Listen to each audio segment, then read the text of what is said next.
Ayun, for today's video mga master, magpla-plastering naman tayo. So sa plastering mga master, so pagka nakapag-set na tayo ng tansi, uunahin natin yung pagtapal. So pwede rin tayong magpahid, pero mas gusto ko kasi yung nagtatapal, kasi nga pagka nagtatapal ako, kinukuha ko agad yung kapal ng ating palitada. So kaya inuna ko yung sa part na may tansi, kasi nga yun yung guide natin sa kapal.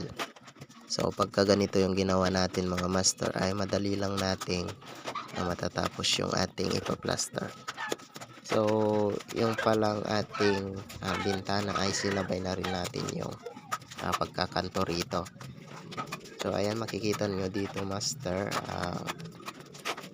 medyo makapal yung ating papalitadahan. So sa bahay na to mga master, wala pa tayong na-encounter na manipis yung palitada, kasi nga halos lahat ng part dito ay hindi nakahulog.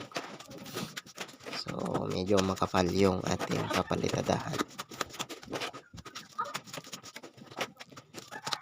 So pagkatapos ng tapal na yan mga master, ay pwede na natin siyang barahin, then papahiran na natin. So ganyan lang kadali pagka sa walling.